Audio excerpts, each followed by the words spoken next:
Manchester United have beaten Aston Villa 2-1 away from home, and yes, there's a reason to be happy. And even though the performance wasn't good, it wasn't the best performance from Manchester United, but we are starting to get a bit of momentum and we're starting to win games on the trot, back to back. And on this Sunday, there's a reason to be happy. Last minute goal from Scott McTominay. Once again, he has saved Manchester United like he has done already a few times this season. And of course, a goal from Hojlund. He has now scored in back-to-back games. And maybe he's now starting to find his feet. Douglas Luiz for Aston Villa got an equalising goal in the second half. But of course, like I said, Scott came in and rescued the game for Manchester United. Now, that's a reason to be happy as Manchester United fans. Yes, I'm happy. However, on this channel, we can be objective. On this channel, we like to say what we see and not just say how we feel. So we will look at the performance today from Manchester United, which, as usual, and I will say this, the performance today was not a good one. It wasn't good. And in fact, Aston Villa probably will see themselves as very unlucky not to win this game. In my opinion, the opportunities and the amount of chances that Villa got today, it's their fault. It's absolutely their fault that they did not win the game. They should have won the game, the amount of chances and the opportunities that came by them, but they just couldn't take those opportunities. So, what can I say? But we will objectively look at the performance. I don't think the wingers for Man United had a good game. Garnacho was non-existent for the whole of the 90 minutes, and so was Rashford. Hojlund didn't really do much. The midfield tried their best. I think the back four for United played well today. I think Dalot had a good game. Shaw was okay before he went off. I think Varane and Maguire also had a decent game. And Onana, and I will talk about Onana a bit more in this video a bit later on. But I will say this about Onana.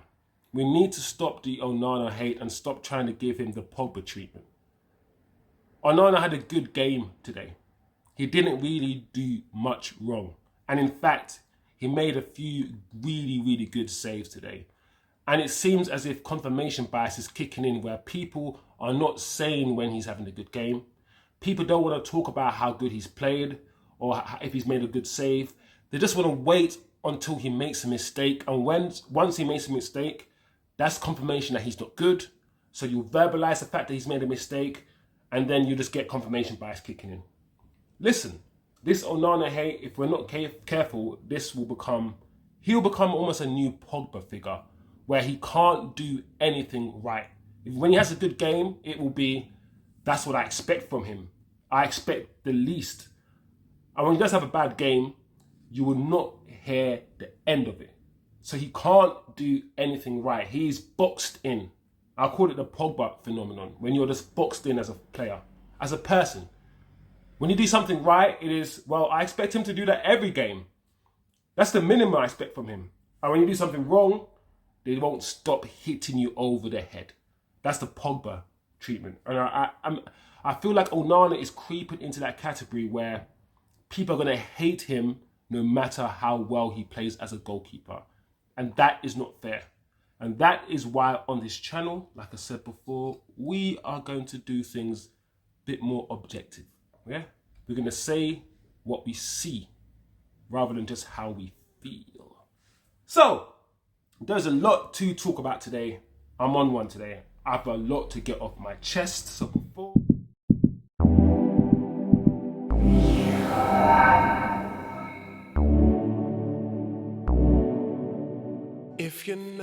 Before we start, please, as usual, guys, smash the like, turn on the notifications, and if you haven't yet subscribed, do the damn thing and subscribe below. Grab yourself a drink, grab yourself a smoke. This is called the post-match debrief, where everyone just comes, relaxes themselves, chills themselves, and we talk about the game, not just emotionally.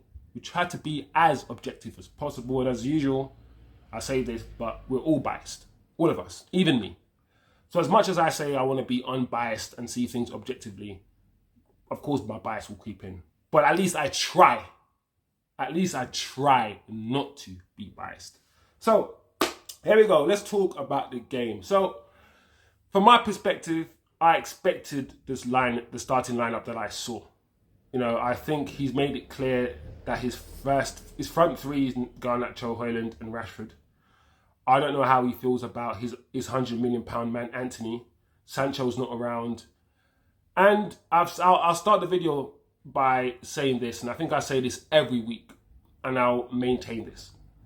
I'm not in love with the manager. I'm not a big fan of him. I'm not a big fan of how he starts the teams. I'm not a big fan of the lineup. I'm not a big fan of the players that he likes. I'm not a big fan of playing this fast-paced transition football without having the ability to keep the ball. We don't keep possession well because the football that the manager wants to play is that quick, get the ball from back to front, quick transition football. And the players that he's picked are also not my favourite type of players. I prefer the more technical players. I prefer to see a Sancho and a Martial who can hold the ball up, bring others into play, control the ball. Maybe they're not the quickest players, right? And this is the difference. Our manager wants more pace and wants more power. And with that, you have players like Rashford and Garnacho and Hojlund, who don't have the best technical ability, right? And you can even argue Hojlund, he gets thrown around. For a guy who's 6'1", he gets thrown around a bit too much. And he lacks back into defenders a bit too much. But the way the manager wants to play football, the way the manager sees football is not the way I want football or I like football to be played. We have a big difference between how I like to see football and how Ten Hag wants football to be played at Manchester United Football Club. From the signings he's made to the players he picks, I disagree with the manager on a lot of things. So in terms of asking me who I'd pick, who I'd play, listen, we're going to be here forever. Let's just say that that's not the type of football that I want to play with the players that he's picked. But this is the team that I think he's going to go with more times than not, I believe. So think of it what you will. You know, Shaw on the left, Dalot on the right, Maguire, Varane in the middle, of course, Casemiro and Mainu, Bruno, midfield, Rashford on the left, Garnacho on the right, and Hojlund up front. Now, in terms of the game, the first 5-10 minutes is always very interesting. And what you saw was two teams who prefer to play against a team with a high defensive line. Both teams, Aston Villa and Man United, prefer to expose the defensive lines high up, running in behind. Our players that we have, Garnacho, Rashford, Hojlund, they are conducive for that type of football. Manchester United Football Club, with the players that we play and the way the manager sets up, we're not conducive to play against a team with a low defensive block. In fact, for the last 2, 3, 4 years, we haven't been that type of team. And the first 5-10 minutes, that's what I saw. I saw two defences trying to push up and a game starting to unravel where either team could win this game if they made the correct passes at the right time and exposed their defensive line effectively enough. I think this was a game where two transition teams, really, two counter-attacking teams in a way were playing each other. First 5-10 minutes, two high lines. The pitch, a lot of the times when you look back at the game, was squeezed into the midfield third. And that's where some of the game, a lot of the game in the first 10 minutes was played. We had a chance very early on, actually, Manchester United with Hojlund, and it was blocked by the goalkeeper. And also after that, we had a few corners and a few half chances. And that's when I thought, okay, cool. We are becoming a team that does quite decently with set pieces. Now, Arsenal, for me, are the best team at set pieces. They always seem to score one set piece goal a week or something. And I'm happy that we scored a set piece goal today. I'm really happy because I think United, we need to utilise set pieces more. Last season, especially with Casemiro, we utilised set pieces a lot. This season, not so much. So to see Hojlund score, which is always good for the kid, but to see Maguire also come up with the assist, I think is really good. Say what you want in terms of whether you like these players or not, but objectively, it's good for Hojlund to score. It's good for his confidence, also for the kid to, I think, score now in back-to-back games. So good goal, good leap from Maguire. Nice finish from Hojlund, went through the goalkeeper's legs. But I will say this, after the goal went in, you thought United were going to kick on. But United kick on, and Aston Villa actually came into the game. The next 5-10 minutes, literally, after we scored, we had Onana save, and Onana save, and Onana save. We had McGinn's shot saved by Onana. Probably should have saved it anyway, but it's still good save from Onana. Then we had Ollie Watkins around the 24th minute. Probably should have scored. Good save from Onana. And in fact, from the rest of the half was really Aston Villa. It was all Aston Villa for the rest of the half. What we saw from Aston Villa was quick passing, quick decision making, a team that is better drilled, in my opinion, than Manchester United. They were quick to bypass United midfield, bypass Casemiro and Kobe, especially Leon Bailey and Ramirez. Is it Ramirez? However, one thing I was impressed with today, every time Aston Villa, especially in the second half, bypassed our midfield, our defensive line was there. Maguire was there. He came on in the second half.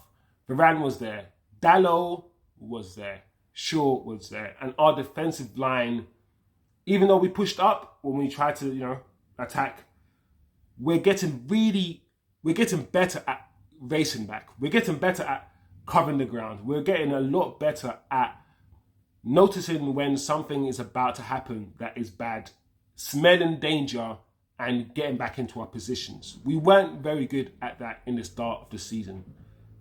Against Wolves, against all these teams, we are all over the place defensively.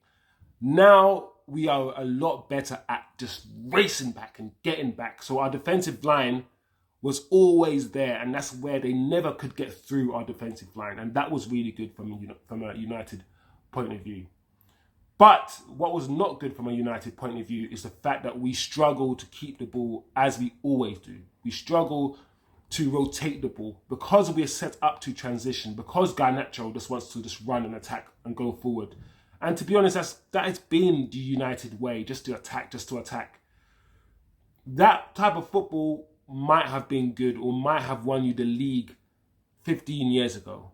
But that type of football is not conducive because you need to be able to rest. You can't just get the ball and counter-attack all day long. You can't just run with the ball. You got to stop. You got to pass the ball. You got to keep possession. You got to find a teammate. You have to have the IQ to know, hold on a second. There's 4 defenders here. Let me just pass the ball back and keep possession.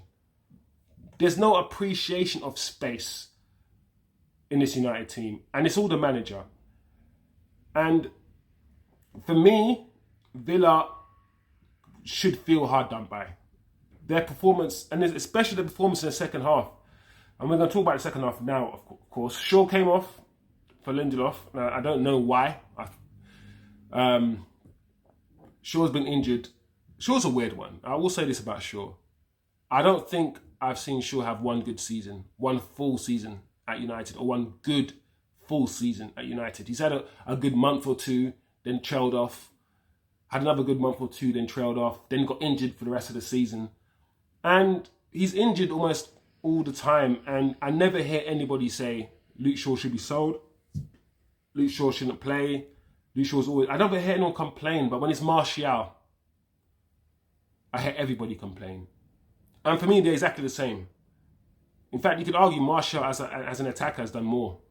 He scored goals. He's contributed to our success. Whereas Luke Shaw, he rarely gets any assists. He rarely gets any goals. And most fullbacks, I mean, look at Dalot's cross today. for Scott's goal later on. Most fullbacks get some assists, and I don't want to have a go at Luke Shaw fully and just be emotional, because I'm trying to be objective here, hence why I'm comparing the two objectively. And I just don't see the same passion against Luke Shaw that I see against Martial. Maybe I'm wrong. But the second half now, what did I see? What I saw in the second half was, once again, the start of the second half, per 10 minutes, Villa playing nice football. And all nice stuff.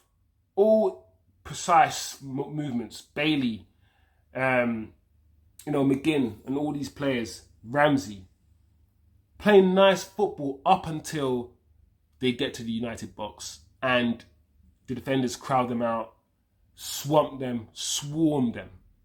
We did that very well, like I said. We swarmed their players whenever they were near the 18-yard box. Ramsey had a few chances today for Aston Villa. And so did Leon Bailey. But it didn't take long. It didn't take long for them to score, and I think it was around the 60th minute.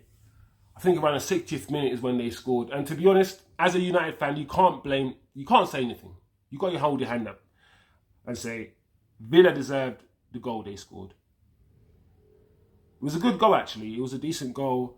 Onana once again made the initial save, and I thought to myself, from the corner, do you know what? Onana's made some decent saves today. I bet if I go online, I'm going to get or hear somebody hate on this guy for whatever reason. He made the first initial save from the corner, but of course Douglas Luiz scored the rebounded effort. And I think I saw the United stand retweet, John Terry's tweet. I think John Terry's tweet said something along the lines of, I'm angry with Onana. Why doesn't he? I'm angry with performance. Either way, he was upset and angry with Onana. And I thought to myself, huh? John Terry, you're literally a known, person who hates brown people. You're literally known for that. So why are you even, you abused Patrice Evra. So why is a United fan channel reposting anything you say about any players of colour for Manchester United Football Club when we've seen what you say or do to players of colour? That was quite weird. And why are you so angry at your enemy? You don't support Man United, not your enemy. That's a strong word, but you don't support Man United. So why are you so angry? Why does Onana create such a visceral reaction out of you when you don't support Manchester United? And you should really want the demise of Man United. You're a Chelsea legend, you're a Chelsea fan. You should be happy if he makes a mistake. He shouldn't be boiling your blood and getting you so angry. And he had a good game today. So what is it? Why is he creating such a reaction out of you? That really annoyed me to read that tweet. And this Onana hate needs to stop. Be objective. I watch football and I see players I see goalkeepers every single week. I see Arsenal goalkeeper make mistake after mistake every week. Kick the ball out, miskick the ball. I see Arsenal's goalkeeper, Man City's goalkeeper. I see, the other day, Liverpool were playing Arsenal. And Alisson and, what's his name? The defender. And Van Dijk were in a calamitous situation. If that was Onana who made that mistake that Alisson made with Van Dijk, you would not hear the end of it. So because the rhetoric has already been formed about Onana, even if he has a good performance like a Pogba, he will not get the credit, because all you'll be doing is sitting there waiting for him to do something wrong and only verbalizing, only saying anything once you've seen him mess up. So the rhetoric will be that this guy is rubbish and he can't do anything wrong. And that is so dangerous because it's not objective. It's just emotional people. I get I get it. Football's a religion. It's a religion, so it's not really about logic. It's about creating a feeling. It's about winning, and when you win, you just cheer and you scream and you kiss and all these things. And the whole rubbish 90 minutes performance is irrelevant now. The fact that you played rubbish for 90 minutes becomes absolutely irrelevant because you won, and that's all that matters. But on this channel, we don't do that. We can be happy that we won, but also understand that what we see with our eyes is not good. Two things can be possible at the same time. So let's get back to the game now that I've said my piece on Onana. All I have to say is this. After Douglas Luiz scored the goal, United kicked back into gear a little bit. We showed a bit more going forward. And one of the few chances we had, to be honest, Garnacho was sent through once or twice towards the end of the game as well, and he just did not take his opportunity. Garnacho is not as quick, actually, on the ground as I thought he is. He very, very rarely gets past people, and he very rarely gets away from people. He's not as quick as I thought he was. But Scott McTominay came on, and what a goal. I don't think Scott McTominay is the best footballer in the world. He's not an amazing footballer. But one thing you can say about Scott, we could all agree on, is that this passion and desire thing that a lot of, let's say the British love in their football. Passion and desire. Passion. When you're not technically gifted, when you can't do skills, when you're, like the Brazilians and that sort of thing, when all you've got is like just basic stuff, you then rely on passion and desire, and you talk about passion and desire like it's the most important thing. It's not the most important thing. Being good at football is the most important thing. But Scott has that drive. He has that drive. And it's interesting that he was one of the players that the manager wanted to get rid of in the summer, but he's now one of the players that the manager looks to rescue him. That's very interesting. Ten Hag comes across to me as somebody who doesn't have the required man management skills. He doesn't. I don't think he does. Doesn't seem like he does. He seems like the kind of manager that he likes you if he likes you. If you're in the first team, he likes you and he'll show you love. But if he's not messing with you, if you're in the second team, he's not going to show you love and he'll discard you. So you either really love him or you really hate him. That's the kind of manager that he comes across. He doesn't have, for me, the treatment of Sancho, the treatment of Ronaldo, the treatment of some players, even the likes of, what's his name? The guy, he's now playing for Nottingham Forest. Elanga has come out and said, listen, the way I was treated by this manager was wrong. A lot of people are coming out saying this manager is neurodivergent or something. He must be neurodivergent. He's got no empathy. He's got no soul. He's like a spreadsheet man. He just treats you like a number. And these players want to be and need to be treated like human beings. They do, if you want to get the best out of them. So, good goal from Scott. Like I said, one of those games where, and this has been a familiar pattern for United this season. We haven't played well, but we have good enough players to come up with the goods when it matters. And that's what we saw today. So let's be happy that we won today. Of course, we should always be happy. When you win when you win a match, that's the whole point of the match. But let's also forget, or let's not forget, should I say, that we spent 2 hours and we want to see good football. We want to be entertained. We want to control the games. We want to see all of these things. And if we don't, we can talk about it. We can critique it. That's all I have to say today. So that's how I saw the game. My man of the match today, actually, I wouldn't have given it to Maguire like Gary Neville did it. I'm gonna give it to Dalot. Dalot is for me one of the best right backs in the league. And I think now people are starting to understand that he's good. His right foot is really good. He can shoot really well, cross the ball really well. He's quicker than you think. He's got good technique, good skill. And he's getting better defensively. Defensively was always his Achilles heel, his defensive work. Now, he's not the best, but he's getting better. I'm going to give it to Dalot today. Like I said at the beginning of this video, the wingers, the front line for me is one of the worst front lines I've seen for the Manchester United Football Club. Like the players that I want to see, the Amad Diallos, who are the total footballers. The Amad Diallo who can just go anywhere with the ball. We're not going to see those players. I want to see a front line of Amad and Sancho and Martial and guys who are just interchange and just move and just fluid. But with that front line like that, without the pace and the power, does this manager knows how to coach a Man City style football where not everyone has pace and power and it's more about technical ability? I don't know. We'll see. But that's how I saw the game.